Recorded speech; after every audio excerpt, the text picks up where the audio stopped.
Hello and welcome along. This is the RTÉ Rugby podcast. The BKT United Rugby Championship playoffs are upon us. Two provinces remain. We'll be talking about Leinster versus the Scarlets and Sharks versus Munster a little bit later. Bordeaux Begle have won their first Investec Champions Cup, beating Northampton Saints, a game that's had a bitter fallout over the last few days. There's also a Club World Cup coming up in 2028 we need to talk about. So lots to get through with Bernard Jackman and Johnny Murphy. How are you doing, lads? Good, thank you. Let's start with the Champions Cup final on Saturday. Bordeaux win 28-20. Northampton held scoreless in a Champions Cup final second half again. A cracking first half though, 20-20 at the break. We saw a couple of disallowed tries over the course of the game on both sides. There were some yellow cards. Perhaps Bordeaux lucky enough not to get a red card as well over the course of the game. But Bernard, we'd kind of said it all season. No doubts about Bordeaux in terms of their talent and how good they are in attack. We questioned the steel that they have. We would have said that they're a little bit of a flaky team that, we would have predicted ahead of when Munster were playing them. We would have said Ulster were getting so many opportunities. They let teams back into games.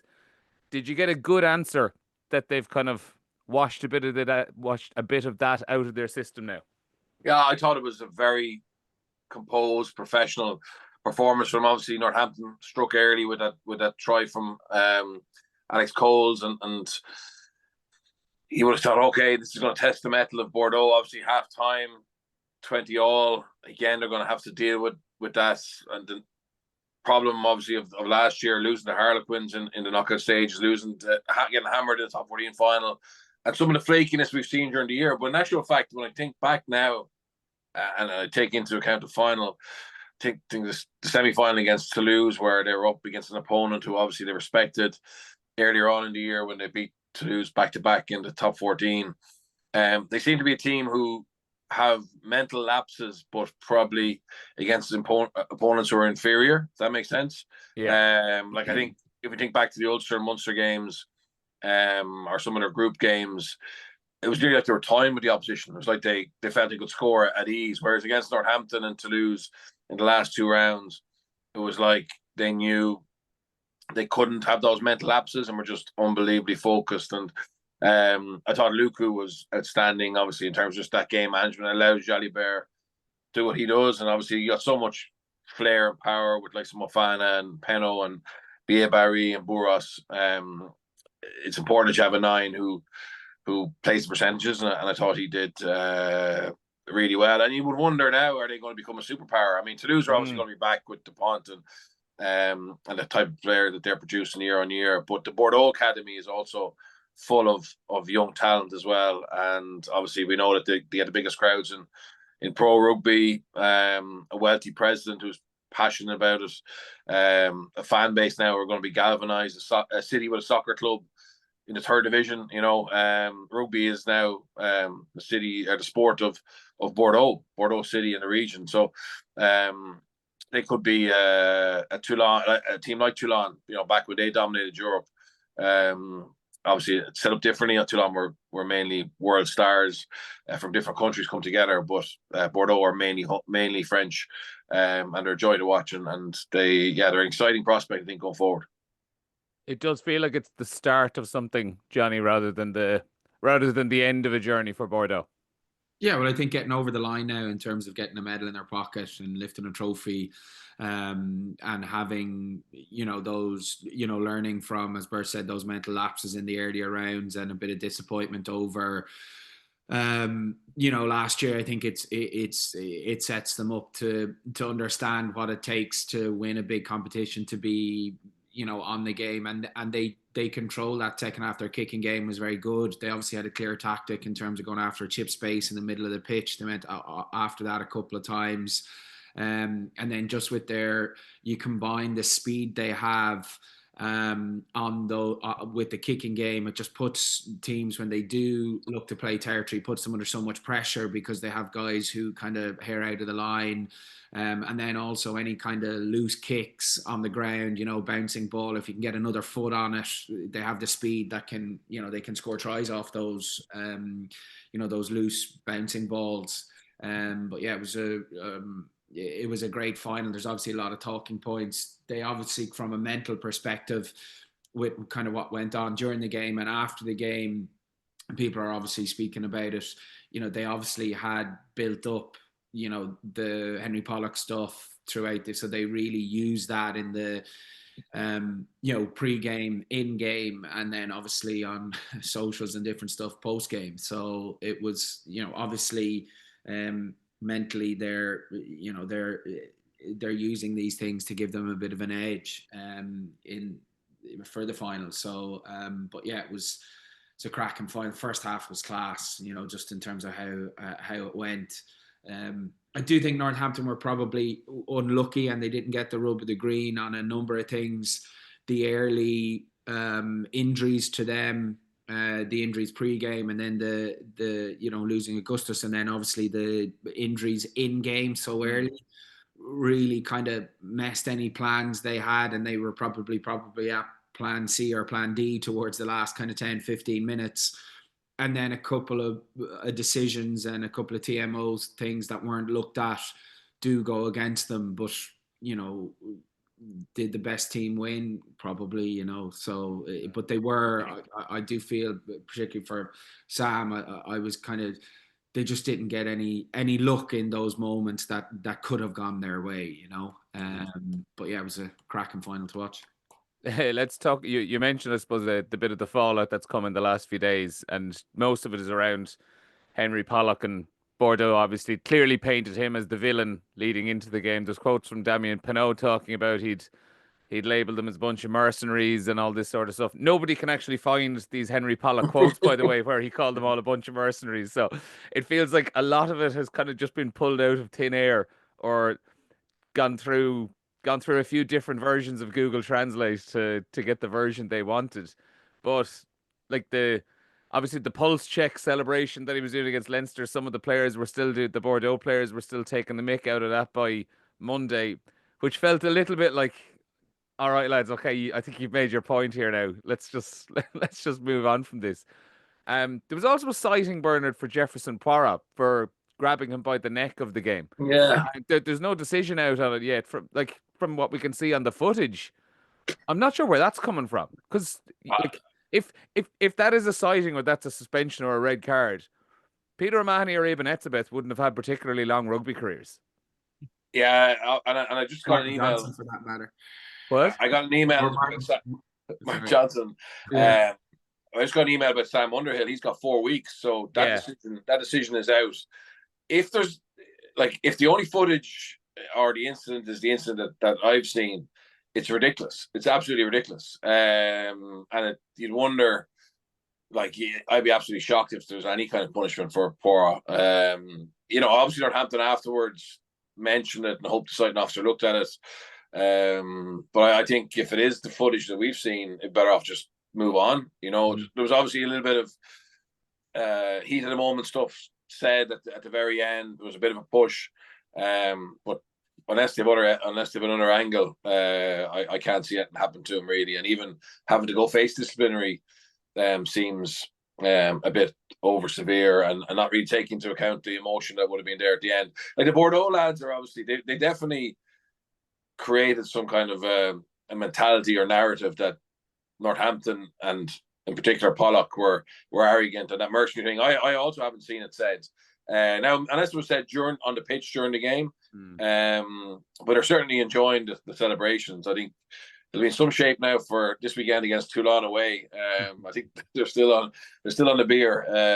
I saw Big Ben Taufmia dressed up as a policeman yesterday in Bordeaux. So look at this. It's a monumental achievement, and they're right to celebrate. It was interesting, actually. Their president after the match said the top 14 is the biggest thing for him and the club, but they've really enjoyed this journey in Europe, and it's kind of taught them about how big Europe is. And obviously, we're going to talk a little bit later about that World Cup. But straight away he said, no, the top 14 is the ultimate goal for us. But they're certainly bonding anyway. I do think on the sighting thing, it seems as if it's a bit reactionary in terms of what was said post game, but also there's 3 or 4 incidents in the game where you felt there could have been sightings for neck grabs. Like, you know, there's a neck roll, Northampton have one, and the referee's like, but there's no twisting motion. But like, he's choking him out, you know, and then there's a couple for the Bordeaux centre where he clears out and he grabs someone. And again, those incidences in game probably would have warranted, in my opinion, more of a sighting than something at the end. Like, you know, the idea that a neck roll isn't a neck roll unless you twist someone, but your arms are still like, it's a chokehold, you know, and there was 2 or 3 of those throughout the game that probably could have been looked at, but that I don't see the one at the end where, if any one of those, particularly maybe the Northampton one, and there was one from the centre post when he gets high and then he grabs and then pulls him, but like, I think they potentially warranted more of a sighting than the ones post game. On Pollock specifically, we've reached this. It's a really interesting point in this breakthrough season that he's having, where there's no surprise anymore if he's playing unbelievable or if he is the kind of target man in the team. But teams have obviously realised now that, no, we actually have to go out and put a bit of manners on him. And like, it's brilliant for the game that he's a bit cocky and he's a bit arrogant and he's not afraid to kind of ruffle a few feathers and annoy the opposition a little bit. But you get the feeling, Bernard, he probably is realising now that if you dish it out, you're going to have to be able to take it, because teams are going to put a target on his back. And like, just wait till we get to Australia and what the Australians have planned to rile him up during games. It's just going to be interesting to see how everyone and he reacts to it. Yeah, I think so. I think I would like to see him change. I think he still had a very good game, but obviously he came out in the losing side, and he didn't have the big moment. Obviously, he had 2 potential tries disallowed. The first one for being in front of the kicker, which I actually wouldn't have minded. That was one of the ones I wouldn't have minded Timo haven't had a look at it, but unfortunately the referee had blown up straight away, so he seemed to have a good view of it. But from my line, it was definitely marginal enough. And I think he would have won that foot race. And I think Northampton coaching box thought he would have as well, because they said there was a video or footage of them celebrating it. And the other one was that front peel where, okay, there's a tug of a jersey, or 2 tugs of a jersey, but he's still a good finish. You know what I mean? It's that fend and that speed. I think he's an exceptional player. I think it's just, unfortunately for him, the way the game ended and him kind of looking for referee to get involved, and that's not a good look. You know, I think be yourself, but be kind of be graceful and magnanimous. Be a respectful loser as well, and he's just got to manage that part of it. But yeah, the Aussies are going to tear into him. But I think he's okay. I think he lives off that, and it's just a case of whether it becomes too much of a negative talking point for the team he plays in, if you get me, you know. And if he did come out during the week and kind of give Bordeaux that narrative that he said they were mercenaries, I actually don't think he did. I think what I've read is Northampton really used the message around how connected they are, right, and how tight they are as a kind of a rallying point and something that they could gather belief in.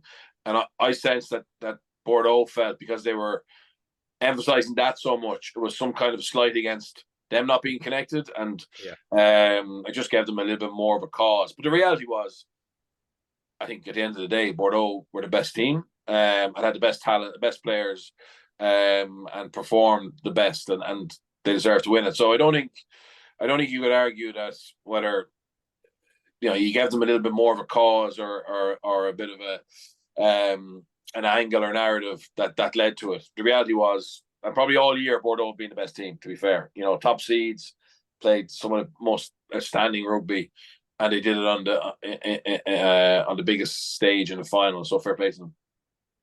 I think it comes from probably the 7-minute clip that Northampton released after semi-final, in terms of the language that they were using around what Leinster were, and that they're built differently, and how they were pre-game, you know, what they used in their language in the dressing room at halftime and all of that.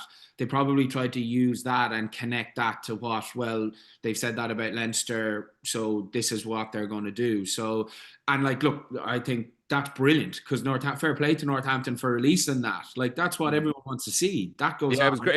It was brilliant insight. Yeah, and like that then, but like Bert's already said it, like Northampton, and he in particular, he's if um their six in the mall gets up the mall where he should do, that the prop doesn't get held back because he's in the mall and he actually has a grasp of them in the mall. Like, that's just a good bit of cheating. He just mistimed that, and then if Pollock's half a foot deeper, he probably scores that. So it's, then Northampton could go on and win it. So it's not anything that Northampton were giving them ammunition. It's two tiny, tight calls in all finals that it comes down to. But yeah, like, it probably comes from something like that from a social media perspective, which is brilliant. And that's what you want to see. I want to know what big cocky celebrations a 20-year-old Johnny Murphy had back in the day. Who were you? I'd have to ask the Lansdowne lads. I was more into and trying to get my weekly money out of the lads, like Steve Rooney and those lads on the buses and the trains back. But that was it. Yeah, I was very early in Leicester, so there wasn't very many celebrations. So that out of me very quickly over there. I'll park the Champions Cup final for now. I was going to dedicate 20 minutes, Birch, to Maxime Lamos, the Bordeaux hooker, being about 3 yards on the pitch when he was throwing balls into lineouts. We can do that another day, though. Yeah. We can do that another day. Also confirmed over the weekend, 2028, we're going to have the first Rugby World Club Cup. Now, this has been kind of touted for a few years, but it was finally confirmed by Dominic Mackay, the EPCR chairperson, I think around the day of the Champions Cup final, or the day before the Champions Cup final, a few days ago. So it's going to happen in 2028, every 4 years, 2032 then. It's essentially going to replace the quarterfinals onwards of that season's Champions Cup. So in 2028, we're not going to have a Champions Cup winner. The 8 teams who go through to the quarterfinals of the Champions Cup, or would in a normal season go through to the Champions Cup quarterfinals, they will head off to this Rugby World Club Cup, which will take place that June. You'll also have 7 teams from Super Rugby and 1 from Japan, and they all fight it out in a location to be determined, or maybe it's happening over multiple cities across Europe or across Australia or New Zealand. I think all those details are probably yet to be finalised. General thoughts on it, Bernard? Look, I actually think devalues the Champions Cup, to be fair, because you're not going to have a winner every 4 years. It's a different competition. I think the best solution is to try and focus on how you can actually get the Champions Cup back to having more games that are ultra important. And I think the knockout stages of the Champions Cup, we've seen some brilliant rugby, but I think obviously in the group stages and the qualification for the knockout stages has been too lenient. So you're not getting that jeopardy, you're not getting that must win mindset I think we all loved about the old format. And I would have been happy with the winners of the Champions Cup playing the winners of Super Rugby in a one-off game, or over 2 legs or whatever. For me, that would have been a fitting World Cup. So, but I also have to say, like, the game is struggling to bring new fans, to bring revenue. So I don't want to be too critical of people who are trying to actually do something different as well. But my gut on this is that we had a very good competition, and the tinkering with it has devalued it to a certain extent. And that's where the issue is. But yeah, it's going to be nice to see, a Munster or an Ulster or Leinster play the Chiefs. You know what I mean? There is going to be. I am interested in that per se, but then you're also going to have the issue of how many of those teams or how many of the Champions Cup teams will believe they can win it, and it's a competition worth winning, and we're going to see half-hour games in that, depending on travel, etc. So, like, that's also a worry for me at the moment, without that absolute clarity around what the value of winning it is, or getting to a final is, what the cost is going to be in terms of their own domestic competitions. Like I just mentioned, Bordeaux saying the top 14 is their priority. It's the biggest thing to them. We know other top 14 clubs have a similar mindset and don't believe they can win the Champions Cup. So will they believe they can win a World Cup? You know what I mean? Will it actually make some of that group it makes the group stages for the European Cup that year even more farcical at times, where teams actually don't want to go and play an away leg in Australia. I don't know where the travel is right now, but they're the questions in my mind at the moment until I see exact details around what that looks like post qualification for it. I'm going to hold my opinion. I don't know what your thoughts are on it, Johnny. For me, it's just like it all feels a little bit too late. 10 years ago, everyone was talking about how great an idea this would have been because Super Rugby was like at such a high level. And I think we've reached a point now where Super Rugby has dropped off a little bit. France have gone to another level entirely compared to every other league. And then you look at the layout of what they're proposing, where it's 8 teams from the Champions Cup, plus 7 from Super Rugby and 1 from Japan. Is Super Rugby good enough at the moment where they get 7 teams? France potentially only get 2 or 3. South Africa might have 1. Ireland might have 1 in there. England might have 1 or 2. I don't know. The weighting of it all feels a little bit off, and I don't know. I just think it's a few years too late. I don't think it's what we need now. Yeah, look, they're obviously trying to do something in terms of growing the game and giving people an appetite for a world game and trying to entice that. I do think they probably, by having the structure of it, as you say, they're probably diluting it a bit. Maybe a hybrid would have been the semi-finals from each competition potentially going into it and going, trying to manage that with no group stages might be a bit easier, or even the 2 finalists or logistically how do you do that? But like someone like Cast who like that in the new format they have and always have been, they don't send their teams away because they concentrate. They have a smaller squad to everyone else. They concentrate on trying to win the top 14. What happens if they manage to qualify and it's like, where does that go? Where does it fit within the season? How does it fit around with so the travel, all of that, like logistically there's a lot to do, but they have to figure out a way of incentivizing teams to really want to qualify it, be it financial purses, but then that ultimately comes down to TV rights. And the game financially needs to be better, in a better space. You look at all the 7 stuff that's happening at world level and obviously domestically here now. Seemingly the 7s guys were told that the male 7s are not going to be competing in Rugby Europe this week at the start of this week now. So, it's financially, how does this work? Where does it sit? And what's the purpose of it?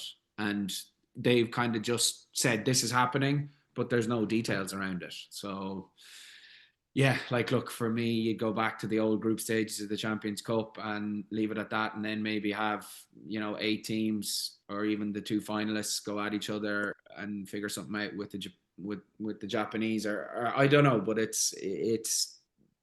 just seems to be just thrown out there, and then we'll figure out all the logistics of it later on.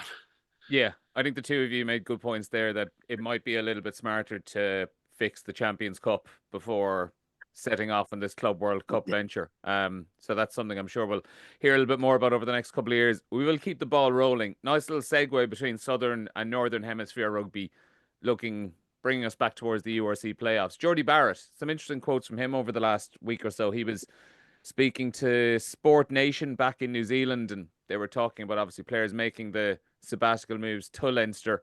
And someone put the question to him about, what would you think about the younger Irish players? Have you spoken to any of the younger Irish players about them coming and playing a season over in New Zealand to just try out something different, or in Super Rugby, not just New Zealand? But he says it's strange you ask that, especially in the Leinster system where you've got so many good players who are just wanting an opportunity. There are just passing comments when you're having a coffee saying, would you go down to New Zealand for a stint? And their eyes genuinely all light up. They'd love to head south and go that direction and play some rugby. I know we're kind of talking in fantasy terms a little bit here, and how realistic are all these things, but I love the idea of a young Leinster player who's maybe stuck in the queue for positions to get an opportunity to go down on loan to a Super Rugby side, or similar at Munster. I think we've seen it with Munster a little bit like Scott Buckley would have gone down and played a bit in Australia. But it feels like the players who have done that are players who are close to the exit door rather than the players who are just looking for an opportunity. I'd love to see it happen with a couple of the younger Irish players. Yeah, we have had players play Super Rugby like Conan O'Donnell, Yeah, and obviously Rob Kearney Regan, at the end of his career. Cormac Daly played for Jack Regan. Jack Regan ended up, but like that was by chance. He was down there playing club rugby, and Cormac Daly as well got called in with the Reds. But that's as right, you say, it's kind of happened by chance rather than. Yeah. I to be honest, I would love it. I would love, like, if Leinster just use them or Munster, let's just talk about them all. But if there's a bottleneck, right, in a position, and you don't want to loan that player to another province because of the parochial nature of Irish rugby, I think it would be absolutely perfect, and obviously the beauty of it is that the whole season doesn't overlap. So if you loan someone to the Premiership or Top 14 or Pro D2, unfortunately, they're playing the same time as you. I know the Top 14 goes another month long, whatever, but playing the same time as you. Whereas there's a more of a margin for the fact that they won't miss the whole season to go down there. I'd love to see it, but to be honest, I don't see any of that. I don't see any real creativity in terms of that. I think we're just tipping along, do the same stuff. Like, I'll give you an example of something that worries me. The Leinster under-18s were announced yesterday.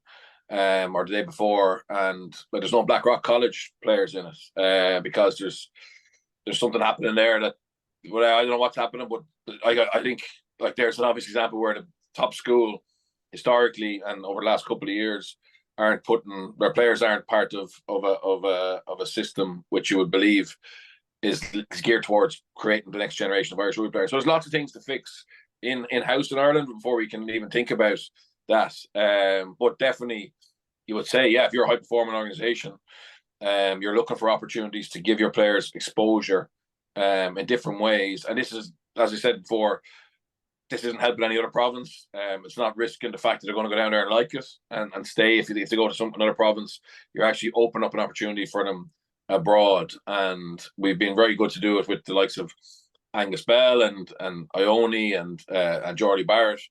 But could we find an opportunity for some of our young talent who are blocked up to go and be exposed to that? I think it'd be brilliant.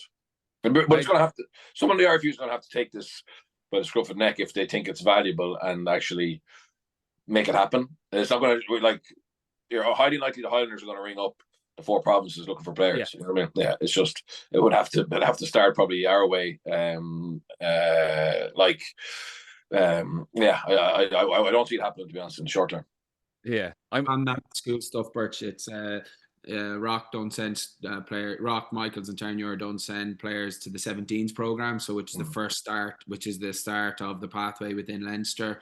And then this year, Rock have taken a stand for a number of different reasons as to they're not sending them into the schools. And the only program that they go into, which would probably be majority school leavers, are the 19s, where they're adults, so they can make their own decisions on that. But yeah, there's a lot of stuff that will probably need to be fixed close home before they have the, I suppose, as you say, the enthusiasm for something like this. But you think about what this could do for someone like Jamie Osborne, or that when there is that backlog created. In my time, the opportunity to learn off those guys from Australia, New Zealand, incredible, and they're a bit like your safety blanket outside of coaches in terms of sitting down with them for a coffee, be it Aaron Major or Darrell Gibson in my early years, to Doug Howlett, and actually getting their opinion outside of a coaching member, outside of a coaching staff member, the rugby intellect they can give you. So people will say, oh, well, say for instance, just Jamie, just using him as an example, because he's a younger player, Ireland international, that he's not getting the rugby IQ from Jordie Barrett, but he's getting the influence of 30 other Kiwis down there that have the same, if not more. And I think that 6 months learning in a different place, the life experience for those younger guys, or someone that's on the periphery of the academy. There's a an incredible two guys coming out of school, Lee Fitzpatrick from Newbridge College, a hooker, Jack Deegan coming out of Ross Gray, two exceptional, probably the best two schoolboy players in the country. The opportunity for someone like them to go in year 3 of their academy, instead of getting 4 or 5 appearances for Leinster that year. Leinster will have a lot of centres, they'll have a lot of hookers. They're not, but on a loan deal, if something goes really wrong, like happened with Gus McCarthy, you fly him back. Yeah. Jet lag in 3 or 4 days. You know what I mean? So in a really worst case scenario, you could, but it's the ability to look at that, or even first year development. Like I know Mangan Diarmid has had a great season this year, breakthrough, but what, you know, if he went last year just for 6 months, what a placement would do. And you're learning all sorts of different things, getting a completely new a new look on how to play rugby, and that would only be a good thing. I think it would be incredible to see, but they just need a bit more imagination. And that, look, I only, because I'm within the Leinster system, but I'm sure there's loads of Ulster guys, Munster guys, Connacht players that would have the same opportunity there. It's just having an academy system, you know, that is progressive to look at it. And that's just academy. Like someone like Jamie would fit, but you know, why not use it earlier in their career when you know they're only going to play 3 or 4 games unless there's an injury crisis? Yeah. Just on that, like, so example would be John Devine in Connacht. So like you've got Bundy, you've got Hawkshaw, you've got Carl Ford, Gavin. You've got Hugh Gavin, you know, just automatically 4, there's probably another as well, ahead of him there. They've just given him I think a senior contract, very good homegrown player. Maybe he's like, so it's not just, maybe he's someone who could benefit from it. But just in fairness, to coaching wise, Noosa Foran organised for Noel Mack to go to North Harbour. Aaron Dundon this year got a sabbatical or got a break to go to ITF Cup. So yeah, so again, like it's not unheard of from a coaching point of view, but it's certainly something. And look, maybe they would argue that they're way better off at home. But have they actually analysed both sides of it? You know, or is it just an opinion that they're better off at home? And that's the question. Mm-hmm. Right. We're going to have to move it on to the actual games this weekend. Clock is against us today, so it's going to be a quick fire URC preview, about 4 or 5 minutes long. On very quickly on Leinster and Scarlet specifically this weekend, Birch. I think for the last few weeks we've almost been afraid to kind of too confidently predict anything around Leinster. They sent their second string to Clonethley a few weeks ago and got a decent beating. So at the very least, there should be no suggestion there be any Leinster complacency there. They've seen how Scarlets operate. They've seen how good they can be at times. I'm actually stunned Scarlets made it to the playoffs just based on when I saw them at Thomond Park back in February. So fair play to them. They've pulled their socks up over the last couple of months and deserve to be there now. But there's no reason why Leinster should not be winning this weekend. Am I right in saying that? No, 100%. They obviously have to book up and have to play better than they did against Glasgow, and but I don't think complacency would be part of it.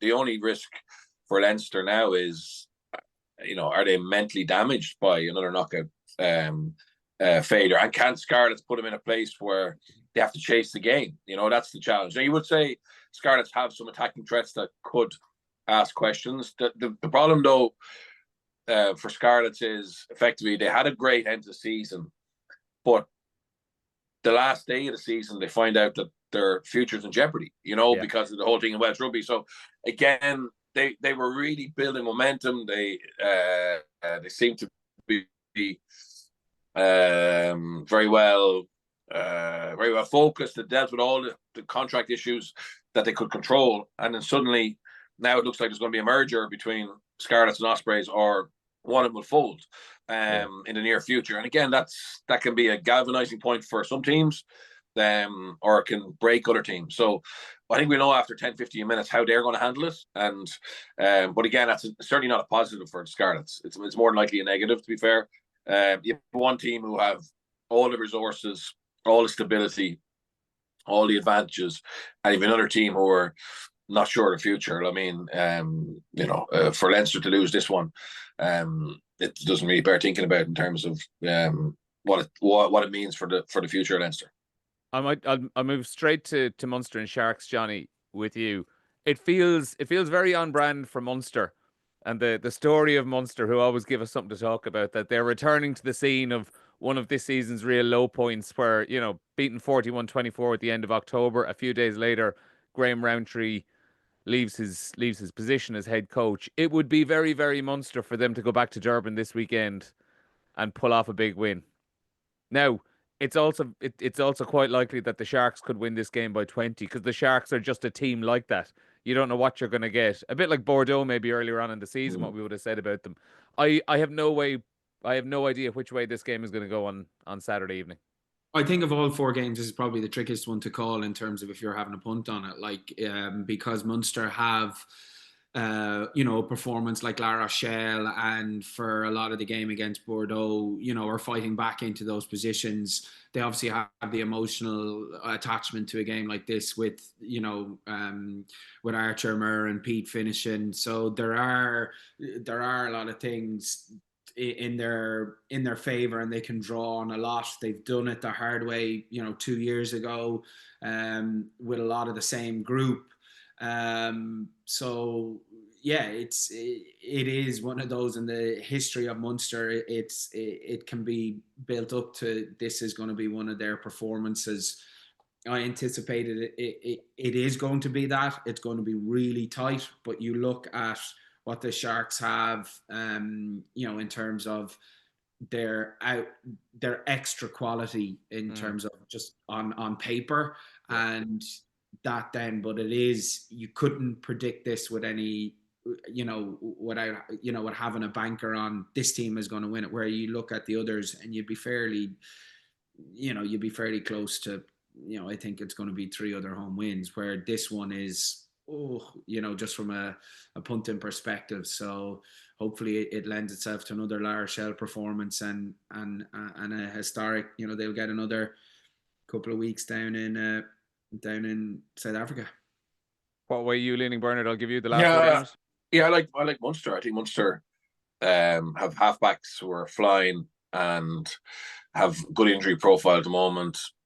Knockout rugby. The Sharks, for me, are just too erratic. Obviously, talent-wise, the Sharks should win, but I fancy Munster. Very good. Live blog of that Sharks against Munster and of Leinster Scarlets on Saturday on rte.ie/sport. Commentary as well of both on RT Radio 1, and Leinster against Scarlets live on RT2 and RT Player from 2:30 p.m. Kickoff is at 3 o'clock. Bernard, Johnny, thanks a million for joining us, and we'll speak to you again very soon. Thank you.